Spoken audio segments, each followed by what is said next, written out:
It's time we work on our 16 valve swapped Calibra once again. So recently we've been having a lot of issues with so-called kangarooing, which is like common to all the C20XE people. I've been going over everything, making sure everything seals, tried different maps, different ECUs, made sure the SFI box is sealed. As you can see, I've been doing experiments with the breathers and that did not help, so we can put them back.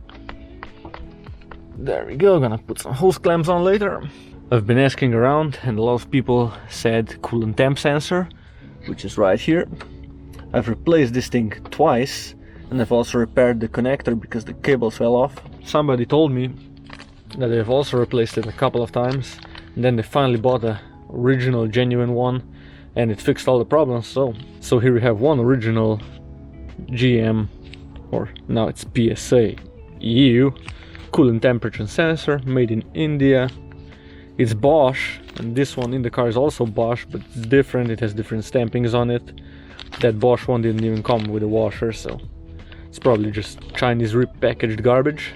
And I've also got 4 new spark plugs to go in, and hopefully that will solve all those issues. Get a nice deep 19 socket and undo it and get ready to catch some coolant and be quick. Don't over tighten.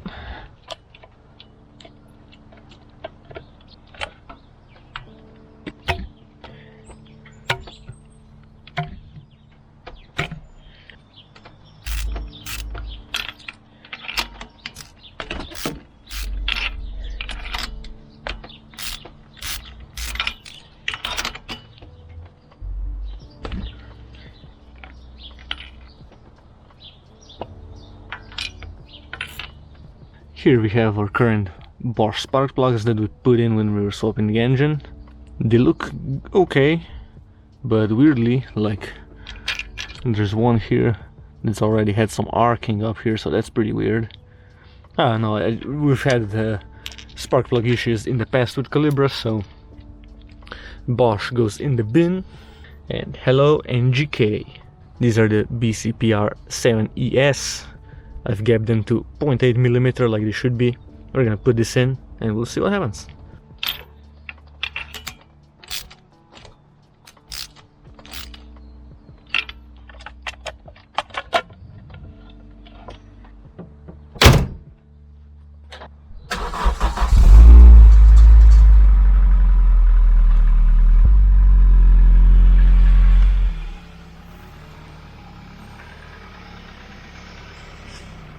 Let's find out, do we kangaroo or not? So far so good, throttle response is good. Hopefully it stays like this. Gonna go for a little drive. Yeah, the throttle response is already dead. Like, here we go, back to the kangarooing. Jesus.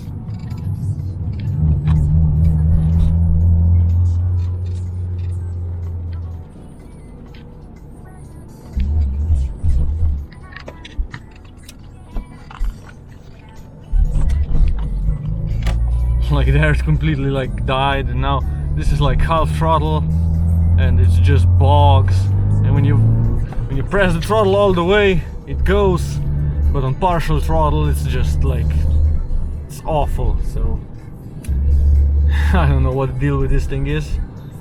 Clearly it doesn't like something. We've already replaced the O2 sensor and the new Bosch one was even worse. Now I've put the old one back in. And look at this, just completely bogs. I'm barely going up this hill. Oh, Calibra. Like this is flat out. And you can just hear it like completely like misfire. Or it just bogs down and it doesn't go anywhere. That was completely unsuccessful, so let's do some other mods. As you can see, the tachometer is stuck even though the car is off, so that's because the backings on the cluster warped from the sun, and I got some new ones and now we're gonna be putting them in. To remove the cluster we're gonna need a couple of screwdrivers, and one of these prying tools for plastics. So first things first, we're gonna undo this cowl here. It has 2 screws up on the top, and there's one right here. Then there's one here on the bottom. You take this off. Then we have these caps right here. You're gonna have to turn your steering wheel. Get to those caps, there's screws in there. I'm gonna remove this plastic. Then we're gonna remove this piece right here. It goes up on top. Then we're gonna remove this top piece here. It's kind of annoying to remove because of the clips in here.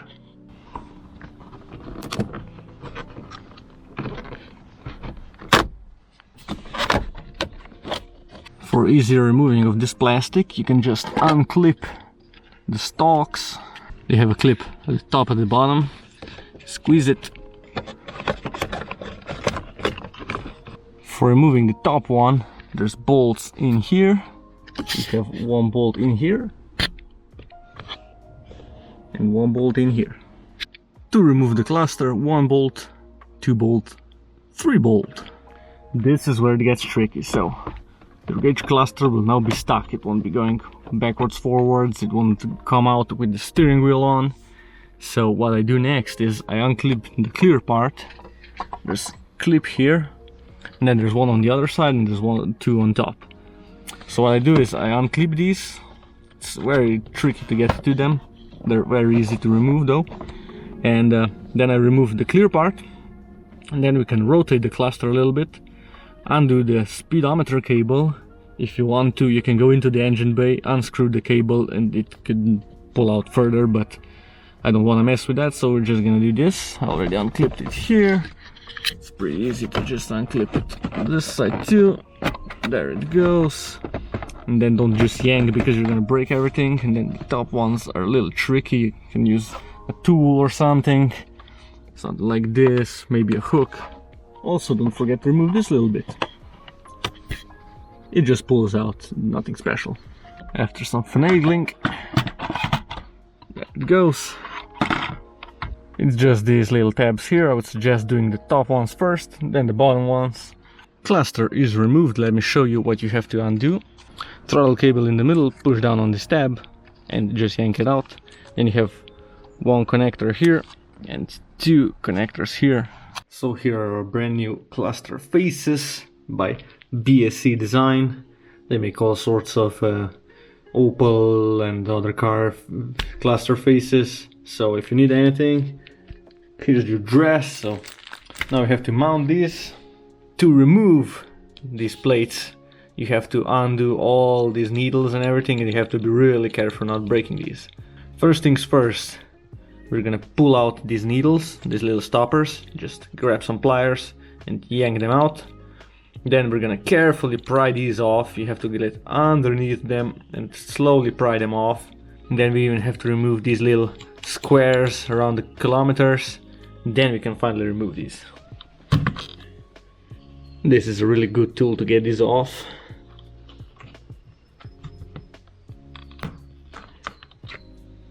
These are very, very brittle, so be really careful. Maybe just do it at the top a little bit so you can start it, and then it just pops off eventually. Old faces removed. This is your cluster. This is a good time to also replace all the backlit bulbs, so you're gonna have nice light. And done. Reassemble everything. Hope you didn't break anything. Here is a quick tip for reinstalling the speedometer needle. So here's the stop, and it starts at 20. So if you put it like this at the stop, your speedometer is gonna read wrong because it's gonna start at 20, and it shouldn't start at 20, it should start at 0. So what you're gonna do is this little distance, you're gonna have to set the needle lower about this distance. So 20, we have to go 20 down, about 0, so 0 should be about here. Now that you're at 0, you're gonna put this up and then reinstall the stopper, so then it's gonna read correctly. It's gonna go down here, still gonna think it's at 0, 0, 0. When it goes to 20, it's gonna start 20, and then it's gonna go up. So That's how you properly set the speedometer needle. So here's our refreshed gauge cluster. Lights on. There you go, nice and fresh. The rev counter now works, everything is good. Sadly, the backlighting in the middle is not great. I don't know why, because the cluster, like the backing is a little weird. The bulbs are new, so I don't know. Were the Calibras all like this from new or something? I don't know. It's the same with this heater thingy. It's good here, but it just keeps getting worse here, so I don't know. A little complicated job, but you just need to take your time and not break anything. Going for a little evening drive, so I've unplugged the Lambda sensor and now the car works perfectly fine. So I don't know if it's something with the Lambda sensor, or is the problem like, is the car running too lean or too rich, and that's why the Lambda is sensing something and that's why it's not running good. So I don't know. If you have any ideas, please comment below. But for now, we're just gonna drive with the Lambda unplugged because the car works perfectly fine. Might even set the ECU to no Lambda mode, because these old Motronic 2.5 have those options. For now, let's just enjoy the car, but there's still a little bit more left to do. One of the perks of working at an Opel dealership is finding gems like this. Genuine Tech 1 diagnostic tool. Hopefully this will be able to connect to the Calibra. Hopefully I can look into some parameters and figure out what's causing all my kangarooing issues.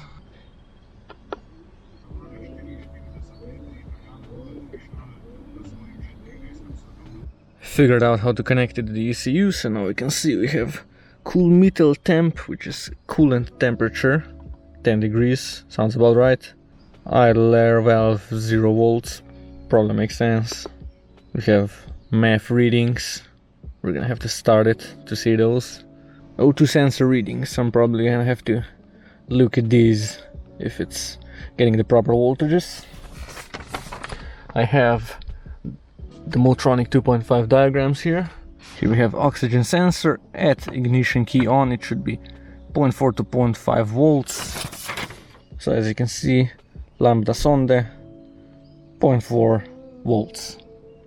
So now I just have to test all the other values and figure out if they're correct, and hopefully we can find the problem.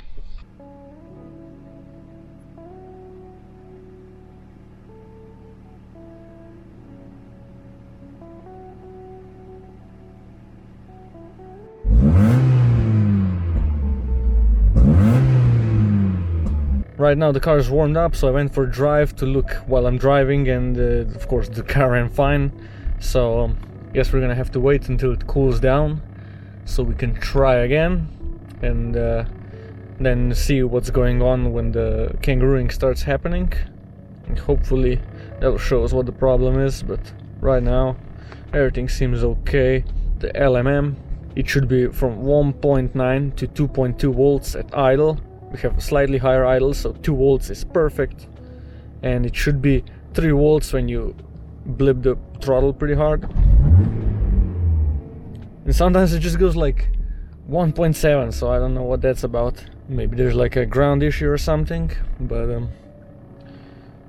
right now everything's working great, so we're gonna have to try again later when it's cold.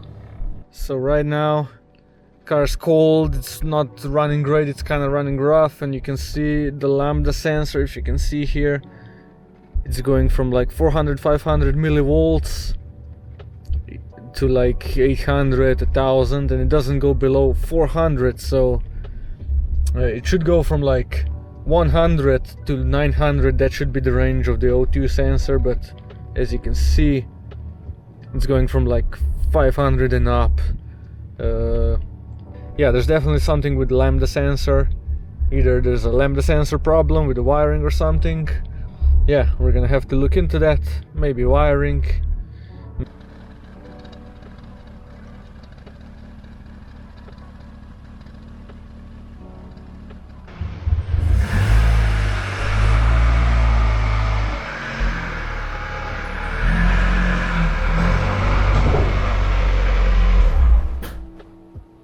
We got the Calibra in the garage today. because we still have the Kangarooing problem, and one of the things with this engine is the lifters usually get noisy if you don't change your oil or whatever. And on this one, sometimes there's like a weird noise when you start it cold. So I'm gonna take off the valve cover, see what's in there, then maybe also take off the timing belt, take out the cams, and inspect all the lifters. I have a set of new ones if we have to replace them. Also recheck the timing. I'm pretty sure it should be okay because we said it last time, but who knows. If that's not the case, then we're probably gonna have to chase something electrical in there.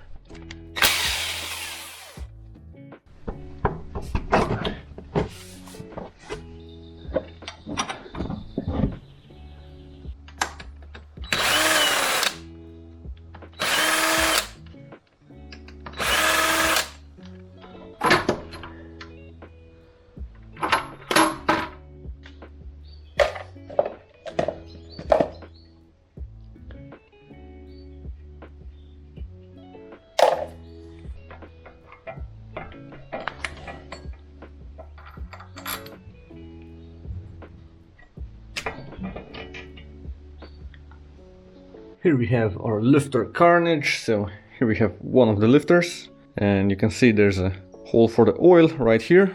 Oil comes out of this hole in here and pressurizes it, and it's like cushions the camshaft or whatever. And as you can see, this one does not compress or spin or anything. Basically, these are not bad, they're just stuck from all the crud and the old oil. So if you can free them up and clean them up inside, you can actually pull these out, I think, and then spray some cleaner through the hole and put them back together. If you can do that, then they should be reusable because there's no like real damage on them. They're still completely fine. So yes, we're just gonna do that with all of these. Hopefully that's gonna make some improvement with the clattering noise when cold. Now to take out the centers of the lifters. Here we have a stuck one. Wrap it in some cloth and there you go. So some of these don't really come out easily, so first I use some vice grips. I turn it a little bit so the piston starts turning. Some are very stubborn, and then I hit them on the wood, and I've already got half out. So I put some brake clean into all of these and squirted it through the hole, so it's gonna clean the inside also because it holds a lot of oil like on the inside walls. Now to clean these little pistons, as you can see, this bottom part, so it has like a little ball at the center. Give it some brake clean and then get all the crud out, push it down, and there we go. A working little piston. I'm also gonna soak these in oil and then pump them again to pump some fresh oil into them, and then we're gonna clean the outside surfaces with some fine sandpaper, refit everything, and then reinstall with the cams. I've just cleaned and sanded all of these with some mesh right here. Now we're gonna douse them in some oil, then push down on them until we have no more air bubbles coming out, so they're full of fresh oil. Then we're gonna put some fresh oil into these also, maybe just dump them in, reinstall those in here, and then we're ready to put them back in.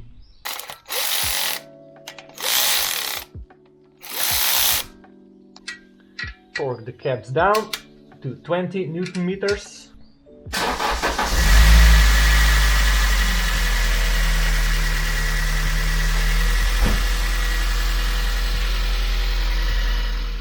After putting all the lifters back together and getting the engine back together, we've been trying to figure out what the Kangarooing issue was, and we finally solved our problem. So I fixed all the leaks up here, but what the actual problem was a simple ground cable. Basically, these cars only have one ground wire that goes down to the gearbox, and we had an additional wire that went to the head here, but that was not good enough. So now it's actually attached to the intake manifolds. As you can see in this clip here, if we try to measure the voltage between the battery negative terminal and the intake manifold, we have like 0.7 volts, which means something's not grounded properly, or there's a short somewhere. So we investigated further and we found that the ground on the intake manifold was bad. So now we have a proper cable, everything works great, so we're gonna go for a little spin now and show you.